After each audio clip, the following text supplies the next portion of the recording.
to talk about friendships, and I'm in I guess, my late 30s. We talk a lot about men and how, relationships can really alter you as a person and the trauma behind it, but friendship breakups hurt just as bad. Sometimes I feel like a little more depending on how close you was to your friend, how long y'all been friends. Like, it does hurt when you and your friend, y'all go y'all separate ways. But at the end of the day, you know that that person was no good for you. Even if y'all had some good times, let's keep it a bean, they was not a good friend. So I want to talk about a few things that if I was in my early 20s or my teenage years, what would I do differently? What would I require differently in a friend that I did not require? So first things first, if I was able to go back, I would not be friends with people just to save face, just to be able to say I had a friend.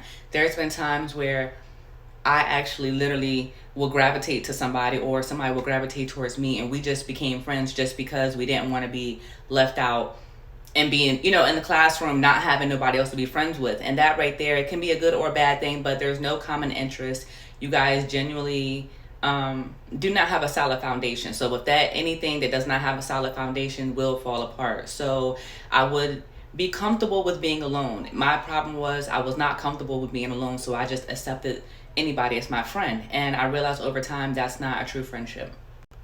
I also would not be friends with anybody that I gossip with. I also would not bond over people that I disliked. I noticed that there's people that I was friends with that our friendship came about mutually disliking somebody else. So it's like me and you are cool, but what type of foundation is that? Why are me and you linking up and we're friends just because we don't like somebody else? That right there was a big no-no. And that actually happened in my teenage years. When I was very young, just trying to process everything, figure out who's who am I. But that's actually corny. Because you don't like somebody and because I don't like somebody does not mean me and you were friends. Don't mean we like each other. Don't even mean we have anything in common. But because we didn't like somebody else, now we're buddy-buddy. No. I will also pick friends that I felt like were in my same, not tax bracket, because when I was a kid in early 20s, I didn't have no money, but just like on my same level in terms of coming from like the same background. I tried to be friends with people that I thought were, I guess, I don't know, more privileged and more well off. And all that did in return was make me feel like shit. It made me feel like I really was nothing. I really had no family. I really came from the bottom of the bottom. Be friends with people that is on your same level.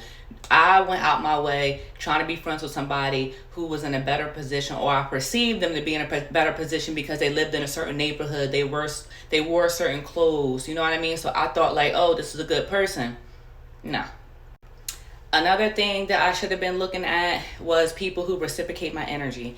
There's been so many times where I would be around people where I would have to like dim my light and kind of dumb myself down because I was more energetic. I was more like the hyper one. I was more the talkative one, and they were the complete opposite. And there's nothing wrong with that, but at the end of the day, I should have been true to myself. I should have been around people who made me feel comfortable to be myself.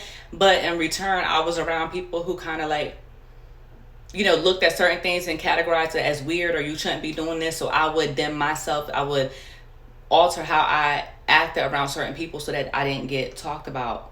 And that's bullshit. No, be yourself. If I'm hyper or if I'm, talkative and playful and all this, there's nothing wrong with that. And the people who don't like it and don't agree with it, then I just don't be friends with them. But yeah, that's one thing I would change. Another thing I would change is I will only be friends with people who showed up for me the way I showed up for them. And what I mean by that is I know I'm the type of friend, if you have a loved one who passed away, it's like, girl, I'm helping, coming to, support you. If you need me to spend a night, you crying, you need a shoulder, whatever the case may be, you need me to come with you to the services or whatever, I'm that type of friend. And I realized early on that I did not have that type of friendship. I was always a giver, whether it was my time, my energy, my love, just support. If I know you got to have a baby, I'm going out and buying your baby a gift. That's the type of friend that I am. And I realized it was not reciprocated at all. Anybody will be around you as long as you're a giver, but there's not many people who reciprocate it. And I've given so much, and it was from the heart. I didn't do it for nothing in return. But I realized that I should have had requirements, because when you don't do that, it puts people in positions to, do nothing for you. And maybe if I would have spoke on it, I don't know how much that would have changed, but there's certain things you shouldn't have to speak on, like, if that's who you are as a person, that's who you are as a person. Nobody had to ask me to do certain things. I offered it. I did it because I see you're a person in need, or I see, you just bought a house, so I'm getting you a housewarming gift, or you just had a baby. You know what I mean? Like, whatever it is, I've always been like that supportive friend, and I don't feel like I've ever had somebody, tooting my horn, uplifting me, pouring into me.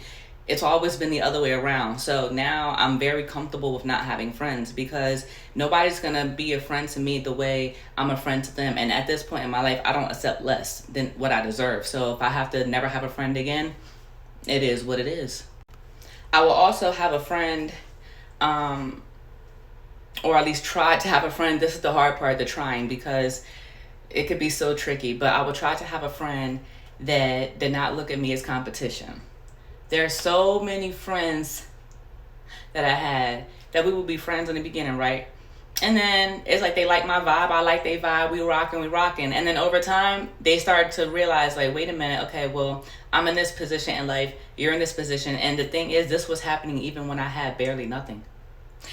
When I tell you that this has been happening all of my life. So it is deeper than materialistic things. This is also on a spiritual level. Like, when people see the light in you, they are easily intimidated and intimidated is the best word I could put. So it was like they start comparing and they start getting jealous, because why do you have this and I don't have that? I'm in the ghetto and I'm still being, looked at as if I'm better than. I'm on food stamps and I'm still being looked at as if, like, I'm better than. You know what I mean? It's like, it doesn't matter. It did not matter what position I really was in life. That's always been a thing. People being jealous of me. So I wish, looking back, I was able to be friends with people who did not see me as competition and actually seen me as an asset, not a liability. Like, me being a part of your life, it's like you got a personal teacher, a personal therapist. You know what I mean? Like, I know the value that I bring to my people that's in my life, whether it's friends or family. So it's like, I wish people actually seen my value and realized, like, wait, this is somebody that I want to keep in my corner and not just use, because a lot of people decide to go the using route and they got cut off. So yeah. So that's just a few things that I would do differently if I was able to go back and pick my friends all over again, which I'm not able to. But it was fun doing this video just to, like, reminisce and think about certain things and just reflect and really realize where I went wrong. And ultimately, sum up this video, where I went wrong was connecting myself with people who did not see my value. That was my biggest downfall. And if I'm able to do it all over again, I would make sure people recognized who I am. Who was Monica?